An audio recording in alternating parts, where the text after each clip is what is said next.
नमस्ते दोस्तों, आज हम स्पॉन्डिलाइटिस के बारे में बात करेंगे। स्पॉन्डिलाइटिस ये बहुत कॉमनली यूज टर्म है।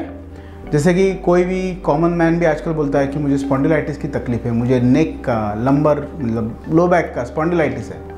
तो स्पॉन्डिलाइटिस मतलब क्या और इसका इलाज सही में संभव है या नहीं है। नमस्ते, मैं डॉक्टर श्रीकांत दलाल, मैं ऑर्थोपेडिक स्पाइन सर्जन हूँ और मैं रोबोटिक स्पाइन स्पेशलिस्ट करके रूबी हॉल में काम करता हूँ। स्पॉन्डिलाइटिस मतलब क्या? तो स्पॉन्डिलाइटिस ये एक ग्रुप ऑफ सिम्टम्स है। स्पॉन्डिलाइटिस कोई बीमारी नहीं है, it's a multiple symptoms clubbed all together. मतलब सारे सिम्टम्स का एक आप क्लब करोगे, एक बॉक्स में डालोगे तो स्पॉन्डिलाइटिस निकलता है।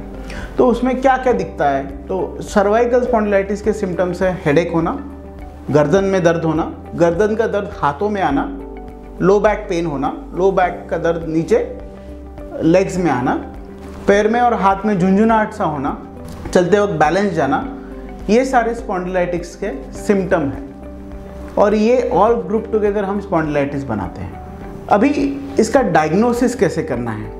तो स्पॉन्डिलाइटिस ये बहुत ईजीली ट्रीटेबल बीमारी है और इसके लिए फर्स्ट ऑफ ऑल आपको स्पाइन स्पेशलिस्ट को कंसल्ट करना बहुत ज़रूरी है।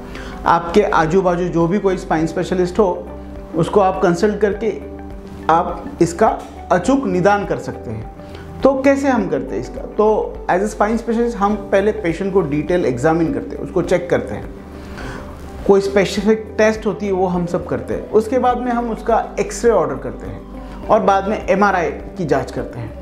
तो एक्सरे और MRI के स्पेसिफिक इंडिकेशन होते हैं। एक्सरे हम किस लिए ऑर्डर करते हैं कि एक्सरे में ये जो हड्डी की अलाइनमेंट है ना, ये अलाइनमेंट हमको पता चलती है। नॉर्मली ये जो रीढ़ की हड्डी है एक दूसरे के ऊपर एक रखी हुई रहती है, तो ये है एक दूसरे के ऊपर एक या आगे पीछे खिसकी हुई है। जैसे कि आप इस मॉडल में देखोगे कि ये एक दूसरे के ऊपर एक है या आगे पीछे ऐसी खिसकी हुई है, ये हम एक्सरे पे पता कर सकते हैं। और MRI पे हमको क्या पता चलता है कि ये जो हड्डी है इसका और ये नसों का बंडल, जिसको हम मज्जा रज्जू बोलते हैं या इंग्लिश में स्पाइनल कॉर्ड बोलते हैं, और जो नर्व्स बाहर आ रही है आपके हाथ और पैर की तरफ, इसका क्या रिलेशनशिप है ये हमको MRI पे पता चलता है। तो इस तरीके से हम इसका एग्जैक्ट एक्यूरेट डायग्नोसिस करते हैं। अभी आप सब इसके बारे में बहुत उत्सुक हो गए कि स्पॉन्डिलाइटिस की ट्रीटमेंट क्या है। तो 98% ऑफ द पेशेंट ये कंजर्वेटिवली मैनेज होते हैं। इसका मतलब यह है कि उनको कोई मेजर इंटरवेंशन नहीं करना पड़ता है। वो बेसिक फिजियोथेरेपी, लाइफस्टाइल मॉडिफिकेशन, अच्छा डाइट एंड कुछ साधारण सी दवाइयाँ लेके वो कंप्लीटली ठीक हो सकते हैं।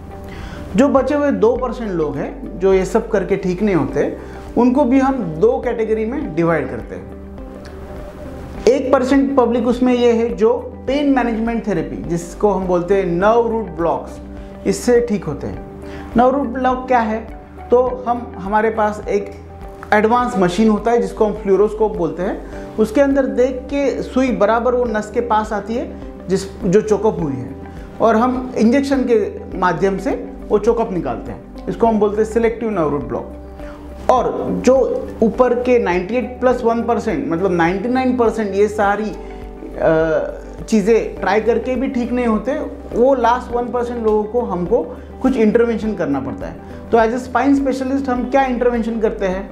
तो हमारे पास अलग अलग अत्याधुनिक टेक्निक है जिसको हम बोलते हैं रोबोटिक और एंडोस्कोपिक स्पाइन सर्जरी।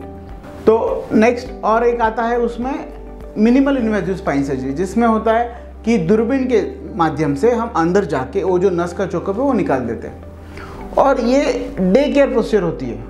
दोस्तों, इसमें घबराने जैसा कोई भी नहीं है। आजकल समाज में बहुत इसके बारे में अंधश्रद्धा या बहुत गैर समझ, जिसको हम बोलते हैं मिसअंडरस्टैंडिंग, बहुत है। तो वो मैं आपके ये YouTube माध्यम से ये दूर करना चाहता हूँ कि इसमें रिस्क इज़ 0.001%, जो कि बहुत ही कम है, एंड इसके रिजल्ट्स बहुत अच्छे हैं, आपकी लाइफ चेंज करने वाले रिजल्ट्स हैं।